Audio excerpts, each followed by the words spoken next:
Welcome to Future Epoch, where we learn more about our world. In 1962, Indian soldiers defending a border they believed was legally theirs were outflanked, overwhelmed, and forced into retreat within weeks. China's People's Liberation Army swept across the Himalayas and shattered India's military confidence in a campaign that lasted barely a month.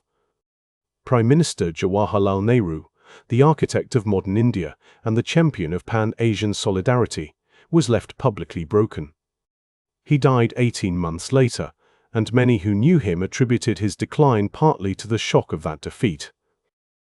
The war ended without a peace treaty, without a demarcated boundary, and without any resolution to the dispute that had caused it.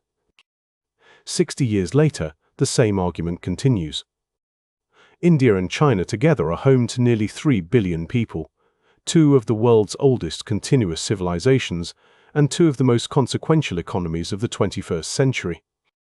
They share a border stretching more than 3,000 kilometers, running through some of the highest and most hostile terrain on Earth, from the western Ladakh Plateau to the forested valleys of Arunachal Pradesh in the east. And they have never formally agreed on where that border actually lies. This unresolved territorial dispute, combined with competing visions for Asia's strategic future, has made India and China two of the most important and most mutually suspicious neighbors on the planet.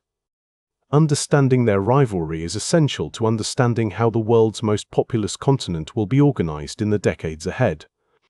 When India achieved independence in 1947 and the People's Republic of China was established in 1949, there was genuine optimism on both sides about what the relationship could become.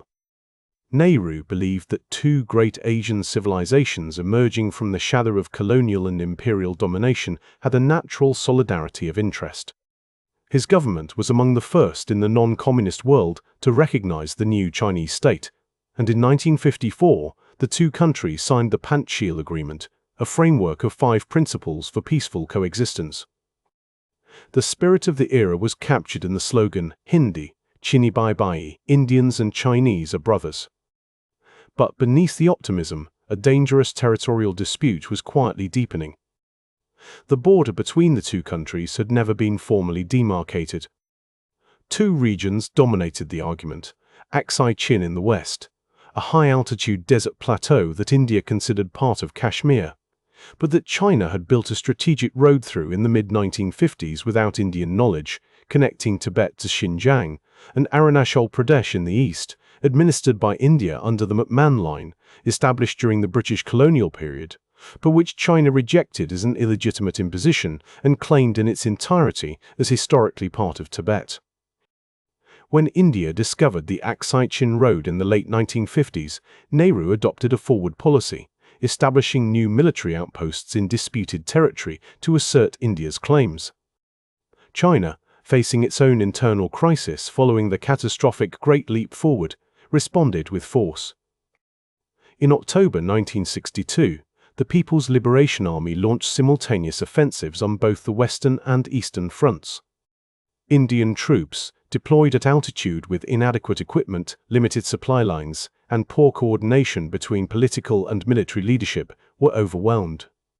China declared a unilateral ceasefire in November and withdrew to the positions it largely holds today. The Sino-Indian War lasted 32 days. It ended without a formal peace agreement, and it left a scar on India's strategic culture that has never healed.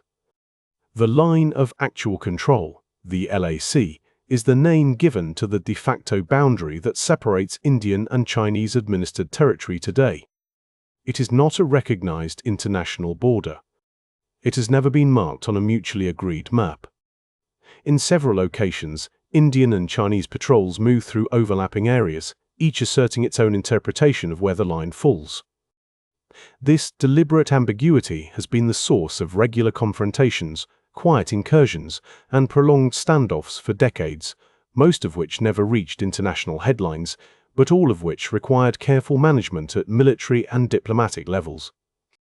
The most dangerous incident since 1962 came in June 2020 in the Galwan Valley in Ladakh.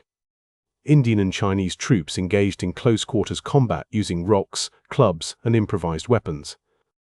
Firearms were not used, in keeping with a long-standing protocol against live fire at the LAC, but soldiers on both sides were killed. India confirmed 20 fatalities. China officially acknowledged 4, a figure widely disputed by independent analysts who assessed Chinese casualties as significantly higher. The Galwan clash was a rupture. India banned hundreds of Chinese mobile applications, imposed new restrictions on Chinese investment, and dramatically accelerated its own military infrastructure along the frontier, building roads, bridges, and airstrips in areas that had previously been left deliberately undeveloped to avoid provoking Beijing.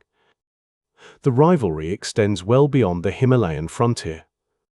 China's Belt and Road Initiative, launched in 2013, has deployed Chinese capital across South Asia, Southeast Asia, Africa, and beyond, funding ports, railways, roads, and energy infrastructure.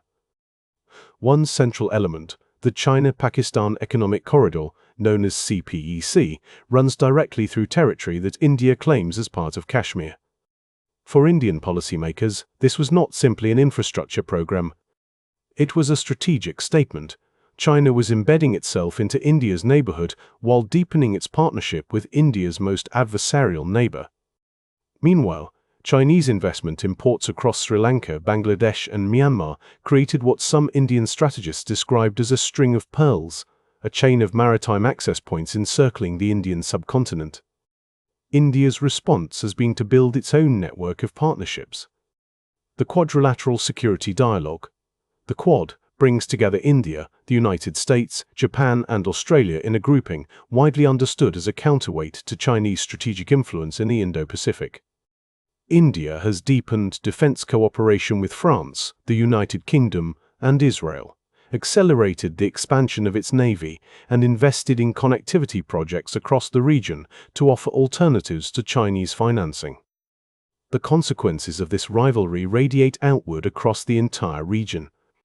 For smaller nations in South Asia and Southeast Asia, the competition between India and China creates both opportunity and pressure.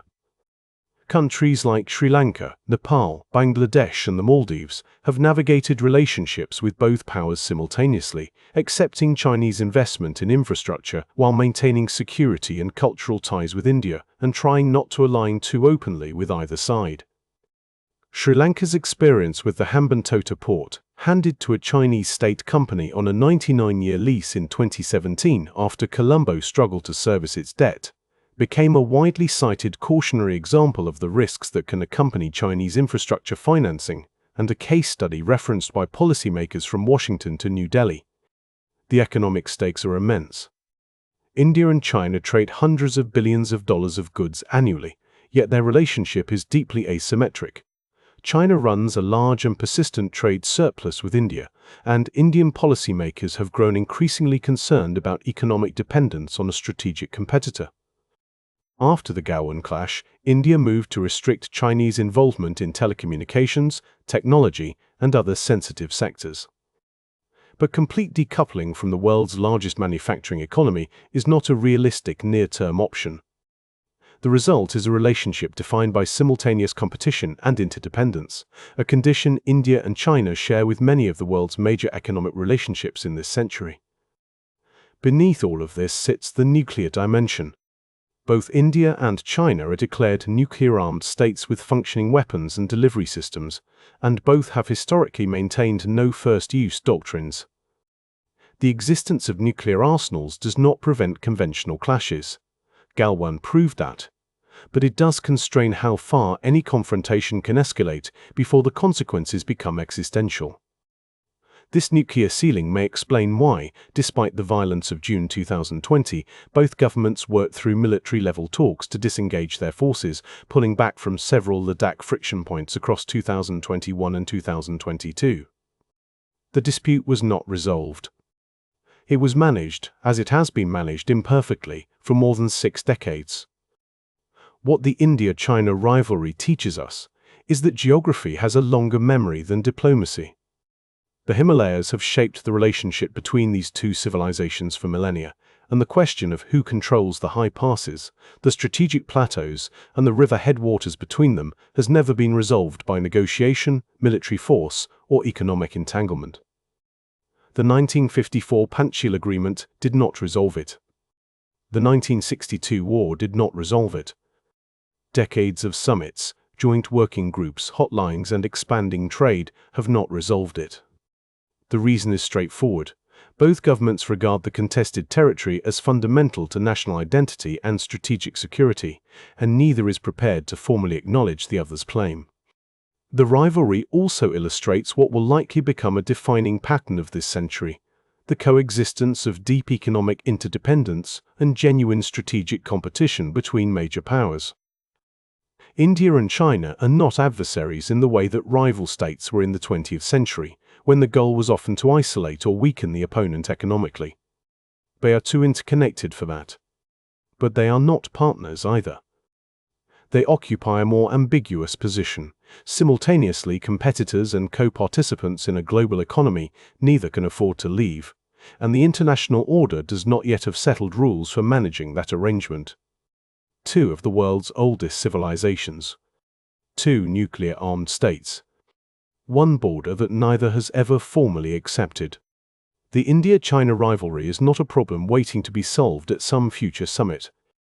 It is a structural feature of the world we live in, built into the geography of Asia and the ambitions of two nations that each believe the next century belongs to them. The question that history has not yet answered is whether the diplomacy, the back channels, and the tacit agreements that have prevented their competition from becoming catastrophic will hold under the pressures that lie ahead. Because the Himalayas have not moved, and neither has the argument about who controls them. Thank you for watching. If you've enjoyed this content and want to see more, please consider liking the video and subscribing to the channel.